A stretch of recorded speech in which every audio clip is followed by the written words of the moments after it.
Mister Saxena वो लड़की जिस कंपनी में काम करती है उस कंपनी को खरीद लीजिए, कुछ भी करके उस कंपनी को खरीद लीजिए या उस कंपनी से उस लड़की को निकलवा दीजिए। रणविजय अपने ऑफिस के केबिन में बैठे लैपटॉप चलाते हुए बहुत ही कड़क आवाज में बोला। मिस्टर सक्सेना अपना सर झुकाए हुए ही बोले, पर सर वो तो हमारी ही कंपनी की दूसरी ब्रांच में ही काम करती हैं। रणविजय मिस्टर सक्सेना पर चिल्लाते हुए बोला, तो ये बात अपने मुझे अब बता रहे हैं, पहले क्यों नहीं बताई? मिस्टर सक्सेना अपने सर नीचे करते हुए बोले, सॉरी सर, पर मैंने आपको वो फाइल दी थी, क्या आपने वो फाइल पढ़ी नहीं? रणविजय को फाइल के बारे में याद आते ही वो मिस्टर सक्सेना से वैसे ही अपने पुराने तरीके से चिढ़ते हुए बोला, हाँ वो कल मैं किसी काम में बिजी था इसलिए उस फाइल के बारे में भूल गया था। ठीक है, मैं वो फाइल से सब जान लूंगा और अब आप जा सकते हैं। मिस्टर सक्सेना ओके सर बोलकर चले गए। उस फाइल के बारे में याद आते ही उसे कल रात की बात भी याद आ गई। रणविजय ने लैपटॉप बंद कर दिया और चेयर से टेक लगाकर ऊपर छत की तरफ देखने लगा और आंखें बंद कर ली। उसे कल रात की बातें याद आने लगी थी जब वो फाइल पढ़ने वाला ही था। तभी उसके कमरे के दरवाजे पर किसी ने नॉक किया था और जब उसने दरवाजा खोला था तो बाहर रणविजय के पापा खड़े थे। रणविजय ने देखा उनके हाथ में 2 कॉफी के कप थे। रणविजय ने हैरानी से उनसे पूछा, पापा आप अभी तक सोए नहीं और इतनी रात को यहाँ? रणधीर जी मुस्कुराते हुए बोले, हाँ वो मुझे नींद नहीं आ रही है। तेरी माँ है ना, वो इतनी जोर से खर्राटे लेती है ना कि उसकी वजह से मेरी नींद उड़ गई थी और मैंने सोचा कि जब नींद नहीं आ रही है तो कॉफ़ी पी लेता हूँ, पर जब मैंने तेरे रूम की लाइट जलती हुई देखी तो तेरे लिए भी बना लाया, सोचा कि दोनों बाप बेटा मिलकर कॉफ़ी पीएंगे और बहुत सारी बातें करेंगे। रणविजय ने कॉफ़ी ले ली और एक घूंट पी। रणधीर जी बोले, कैसी बनी है कॉफ़ी? रणविजय कॉफ़ी पीते हुए बोला, बहुत अच्छी बनी है। कुछ देर कमरे में सन्नाटा पसरा रहा, दोनों को समझ ही नहीं आ रहा था कि क्या बात करे। दोनों बाप बेटे इतने सालों बाद मिले हैं, फिर भी कोई टॉपिक नहीं है बात करने को। फिर रणधीर जी कुछ सोचते हुए बोले, तो बेटा आगे का क्या सोचा है आपने? रणविजय कॉफ़ी की एक घूंट पीकर बोला, आगे का क्या मतलब? रणधीर जी बोले, मतलब बेटा अब आपने अपने बिजनेस में बहुत नाम कमा लिया है, तो अब आपको अपने जीवन में आगे बढ़ जाना चाहिए। कब तक आप उसका इंतजार करते रहेंगे? रणविजय ने रणधीर जी की बात का कोई जवाब नहीं दिया। रणधीर जी फिर से बोले, मैं जानता हूँ बेटा आप उससे बहुत प्यार करते हैं, पर रणविजय रणधीर जी की बात को काटते हुए बोला, पापा आप साफ साफ बोलिए कि आपको कहना क्या चाहते हैं? रणधीर जी एक लंबी सांस छोड़ते हुए बोले, मैं बस ये बोलना चाहता हूँ कि आपने हमसे जितना वक्त मांगा था हमने आपको दिया, पर अब वो वक्त खत्म हो गया है। तो रणविजय फिर रणधीर जी की बात काटते हुए बोला, तो क्या पापा? रणधीर रणविजय के कंधे पर हाथ रखते हुए बोले, देखो रणविजय, मुझे बात को घुमाकर बोलना नहीं आता है, तो मैं आपसे साफ साफ बोल रहा हूँ, अब आप उस लड़की को ढूंढना बंद कर दीजिए और हाँ, आपके वादे के अनुसार आपको हमारी पसंद की लड़की से शादी करनी पड़ेगी। आपने जितना वक्त मांगा हमने दिया, पर अब और नहीं आपको वक्त दे सकते हैं, समझे आप? रणविजय कुछ सोचते हुए बोला, ठीक है पापा, आप जैसा चाहेंगे मैं वैसा ही करूंगा, पर मुझे आखिरी बार उसे ढूंढ लेने दीजिए। रणधीर गुस्से में बोले, और कितनी बार उसे ढूंढेंगे आप? उसे पहले भी आपने ऐसे ही बोला था और मैंने और आपकी माँ ने आपको वक्त दिया था और अब आप फिर वक्त मांगा रहे हैं। रणधीर जी कुछ सोचकर बोले, बस 1 महीना और रणविजय, उससे ज्यादा वक्त अब हम आपको नहीं दे सकते हैं। और हाँ, हम आपके लिए कल से ही लड़कियां देखना शुरू कर देंगे, क्योंकि आपके पागलपन के कारण हमने पहले ही बहुत वक्त बर्बाद कर दिया है, पर अब और नहीं, समझे आप?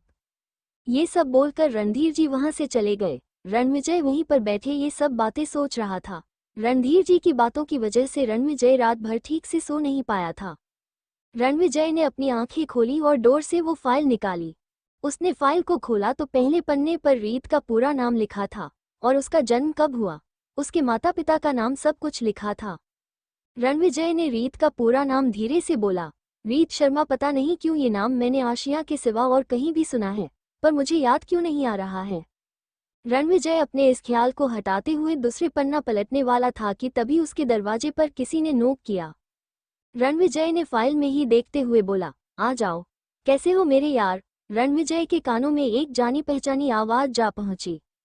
रणविजय ने फाइल से नजरें हटाते हुए दरवाजे पर देखा। दरवाजे पर रणविजय का दोस्त आदित्य खड़ा था। रणविजय ने फाइल को टेबल पर बंद करके रख दिया। वो खुशी से खड़ा होता हुआ आदित्य के गले लग गया। रणविजय हंसता हुआ बोला, तू कब आया यहाँ, और मुझे बताया भी नहीं।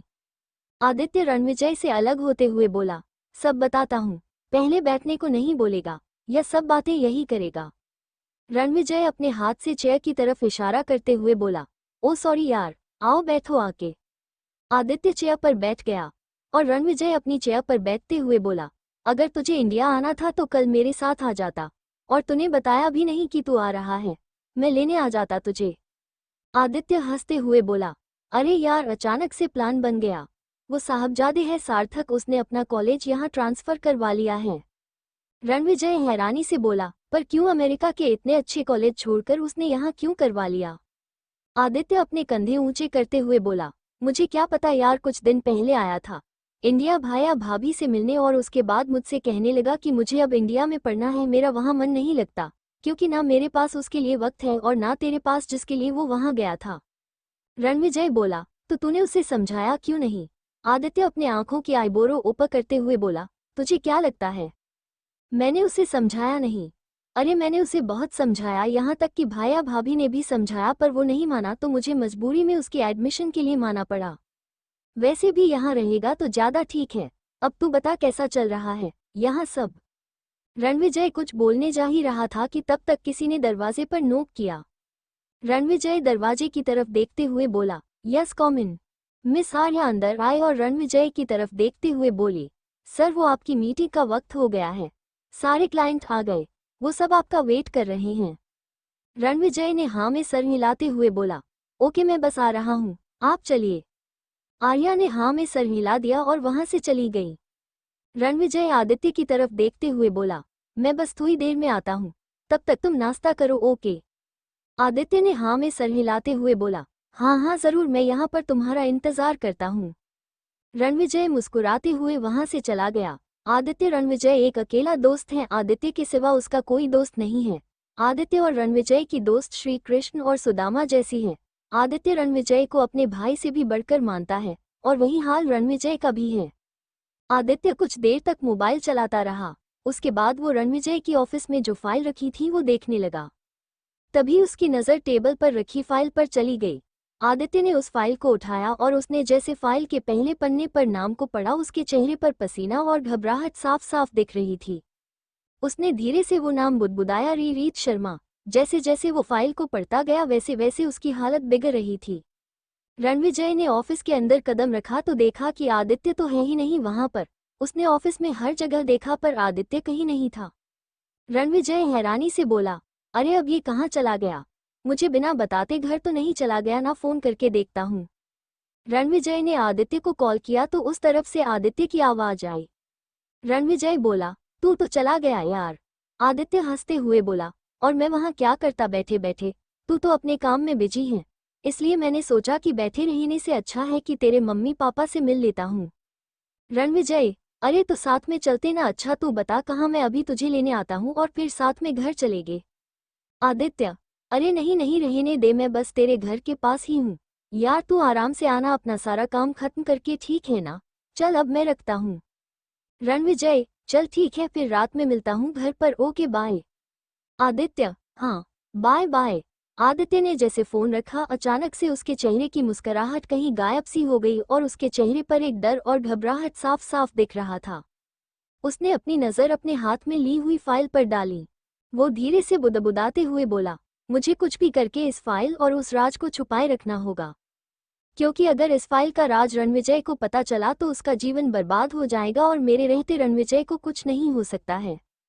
आदित्य हैरानी से सोचते हुए बोला, पर मुझे ये नहीं समझ में आ रहा है कि रणविजय को इस रीत के बारे में क्यों जानना है।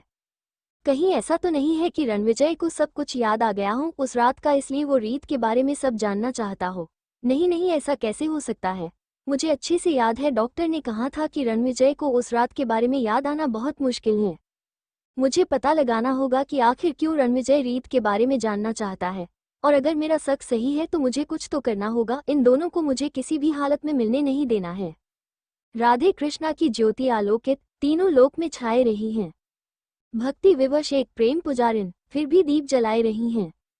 कृष्ण को गोकुल से राधे को, कृष्ण को गोकुल से राधे को बरसाने से बुलाए रही हैं। दोनों करो स्वीकार कृपा कर। जोगन आरती गा रही हैं। दोनों करो स्वीकार कृपा कर, जोगन आरती गा रही हैं।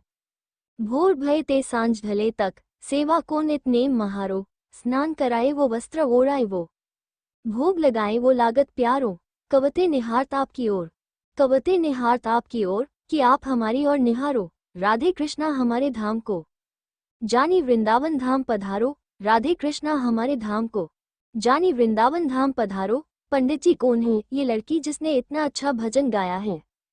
पंडित जी कुंती जी को उनकी पूजा की थाली देते हुए बोले, जी ये यही पास में रहती हैं, रोज आती है पूजा करने, बहुत ही प्यारी बच्ची हैं।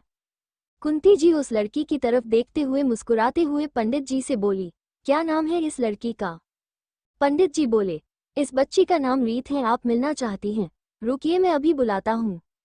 पंडित जी ने रीत को आवाज दी तो वो पंडित जी की तरफ देखते हुए बोली, आए पंडित जी। रीत उन दोनों के पास जाके खड़ी हो गई और मुस्कुराते हुए बोली, आपने बुलाया मुझे पंडित जी? पंडित जी हाँ में सर हिलाते हुए बोले, हाँ बेटा तुमको किसी से मिलवाना था। पंडित जी कुंती जी की तरफ देखते हुए बोले, इनसे मिलो, ये हैं कुंती सिंह राणावत, मुंबई की जानी मानी हस्तियों में इनका नाम शामिल होता है। रीत ने पंडित जी की बातें सुनकर अपनी नज़र उनकी तरफ डाली। उसके सामने आधेड़ उम्र की एक बुजुर्ग औरत खड़ी थी, गले में रुद्राक्ष की माला, माथे पर चंदन का टिका, हल्के घेरवे रंग की साड़ी पहने और सर पर पल्लू डाले। दुनिया का तजुर्बा उनके सफ़ेद बालों से साफ साफ पता चल रहा था। आंखों में एक अलग सी तेज थी, चेहरा ऐसा कि एक बार कोई देख ले तो बिना बात किए रह ना पाए। होठों पर मुस्कान लिए वो रीत को देख रही थी। रीत अपने हाथों को जोड़ते हुए बोली, नमस्ते। कुंती जी रीत को बेसुध होकर देख रही थी।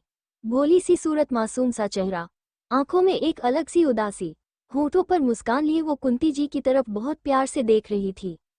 कुंती जी मुस्कुराते हुए बोली, नमस्ते बेटा, बहुत अच्छा भजन गाया आपने, क्या नाम है आपका? रीत शर्माते हुए बोली, जी रीत शर्मा, और धन्यवाद।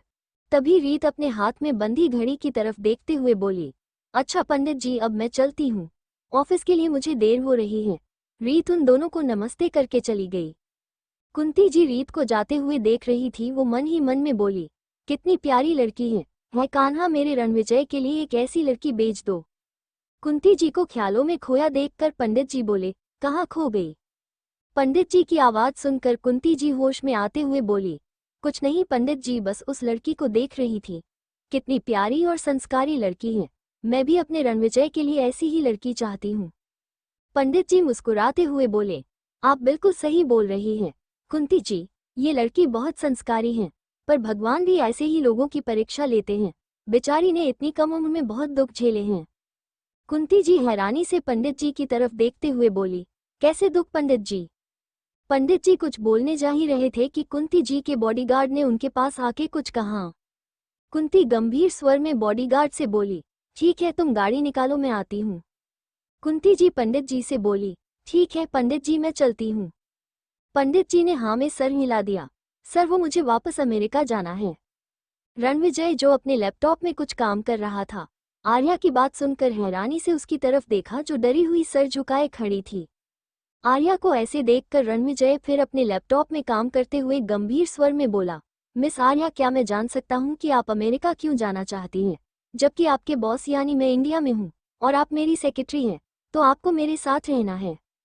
आर्या बहुत मुश्किल से हिम्मत करके बोली, आई एम सॉरी सर, पर मेरी मजबूरी है वापस अमेरिका का जाना। रणविजय गुस्से में बोला, वही तो मैं आपसे पूछ रहा हूँ कि ऐसी क्या मजबूरी है कि आप अपनी जॉब छोड़ने को भी तैयार हैं। आर्या वैसे ही सर झुकाए ही बोली, सर मेरा घर अमेरिका में है और मैं अपने घर में एक अकेली कमाने वाली हूँ, मेरे पिता नहीं हैं, मेरे ऊपर मेरी माँ और 2 छोटे भाइयों की जिम्मेदारी है, और सर इस वक्त मेरी माँ की तबीयत ठीक नहीं है, उनको मेरी ज़रूरत है। इतना बोलते ही आर्या रोने लगी। ये सब सुनकर रणविजय का गुस्सा शांत हो गया था और वो नर्म स्वर में बोला, तो आपको मुझे ये पहले बताना चाहिए था, मैं आपको अपने साथ इंडियन लाता ही नहीं। आर्या अपने आंसू पोंछते हुए बोली, सर मुझे लगा था कि आप इंडिया 2-3 दिन के लिए आ रहे हैं, पर यहाँ पता चला कि अब आप यहाँ का काम संभालेंगे और आदित्य सर अब से अमेरिका का संभालेंगे।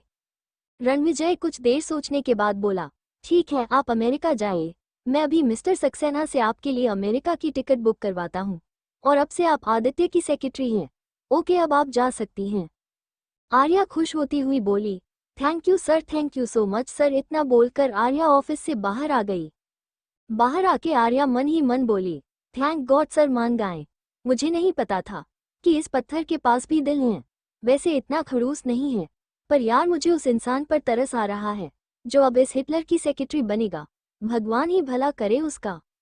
रणविजय बहुत देर तक कुछ सोचता रहा और फिर उसने मिस्टर सक्सेना को फोन किया और बोला, मिस्टर सक्सेना मैं जो बोल रहा हूँ उसको ध्यान से सुनिएगा।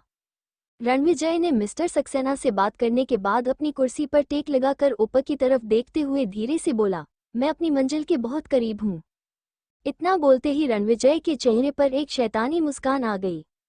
पंडित जी मेरे रणविजय के लिए एक अच्छी सी लड़की ढूंढने की जिम्मेदारी आपकी है। सिमरन जी मुस्कुराते हुए पंडित जी से बोली। पंडित जी हंसते हुए बोले, जी जी जरूर, मैं आपके बेटे के लिए एक अच्छी कन्या की खोज करता हूँ। रणधीर जी गंभीर स्वर में पंडित जी से बोले, पर पंडित जी ये याद रखिएगा कि रणविजय की शादी हम इसी साल के अंत तक कराना चाहते हैं, इसलिए आपको जल्द से जल्द कोई अच्छी लड़की ढूंढकर हमें बताना है। पंडित जी हाँ में सर हिलाते हुए बोले, जी जरूर, मैं आज ही से इस काम पर लग जाता हूँ।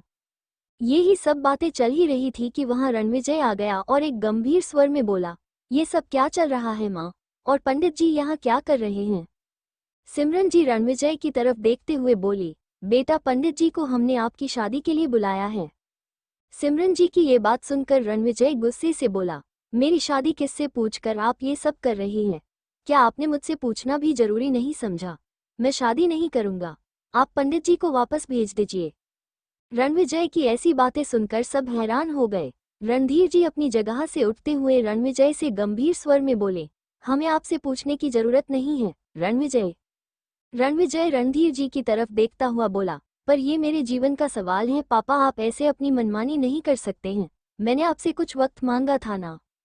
रणधीर जी गंभीर स्वर में रणविजय की तरफ देखते हुए बोले, तो हमने आपको वक्त दिया था, वो भी 3 साल का, और अब वो 3 साल पूरे हो गए हैं और हम मनमानी नहीं कर रहे हैं, बल्कि आप कर रहे हैं। रणविजय हमारे सब्र का और इम्तिहान मत लीजिए।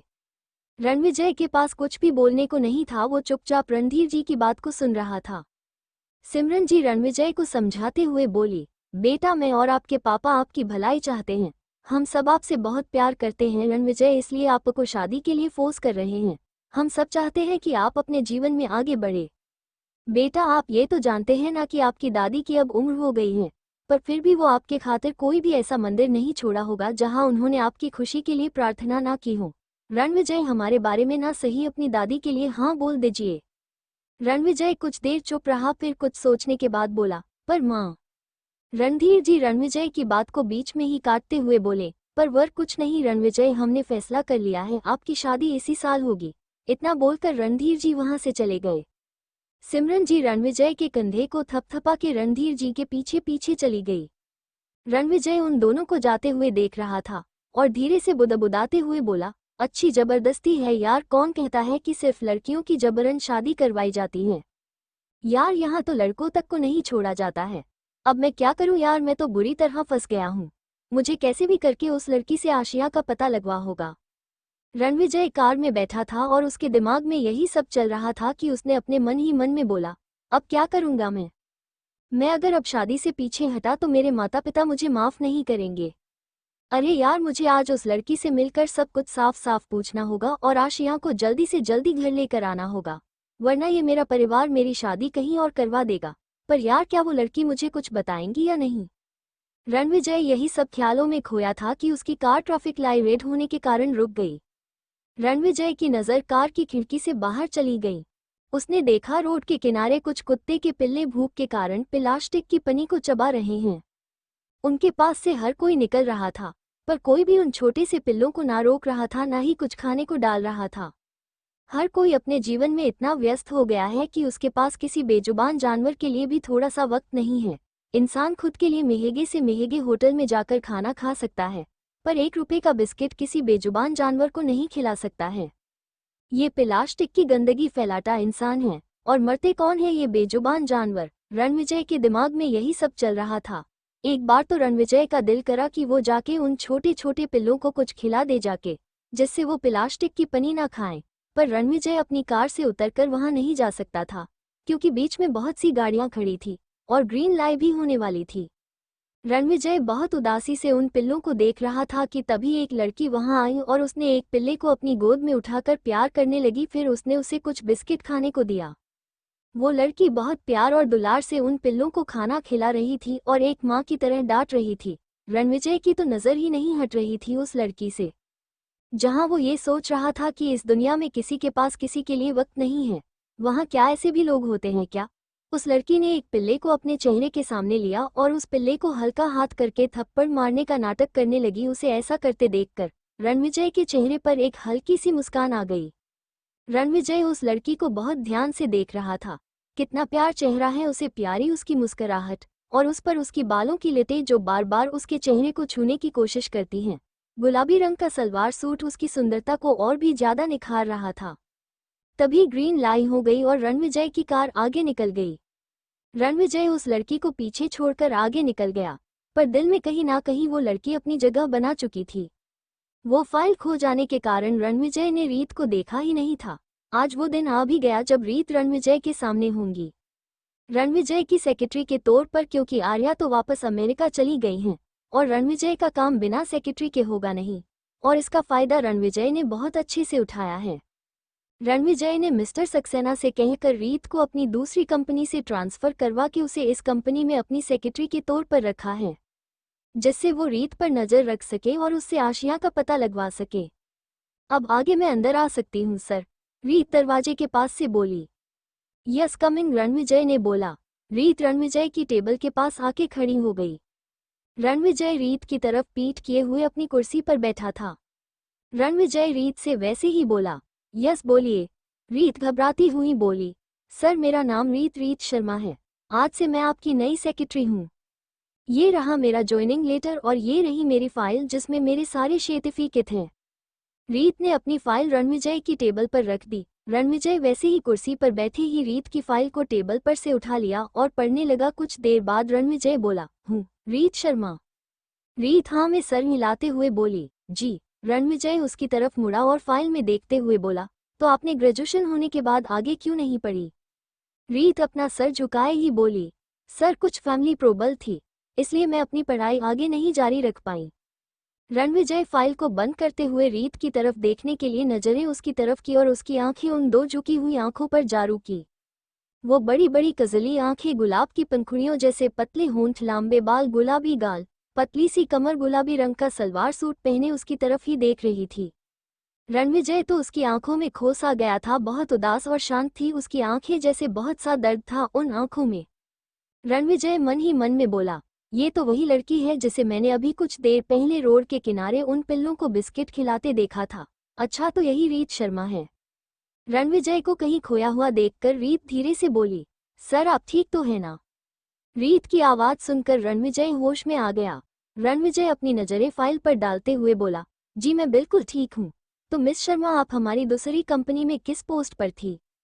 रीत हैरानी से रणविजय को देख रही थी और मन में बोली, ऐसे पूछ रहा है जैसे जानता ही नहीं है। रीत बोली, सर मैं दूसरी कंपनी में अकाउंट मैनेज ग्रुप में थे। रणविजय फाइल बंद करते हुए बोला, कॉन्ग्रेचुलेशन मिस शर्मा, आपको ये जॉब मिल गई है और आप कल से ही मेरी सेक्रेटरी के तौर पर ऑफिस आ सकती हैं। रीत चेहरे पर हल्की सी मुस्कान लाते हुए बोली, थैंक यू सर। इतना बोलकर रीत वहां से चली गई। To be continue.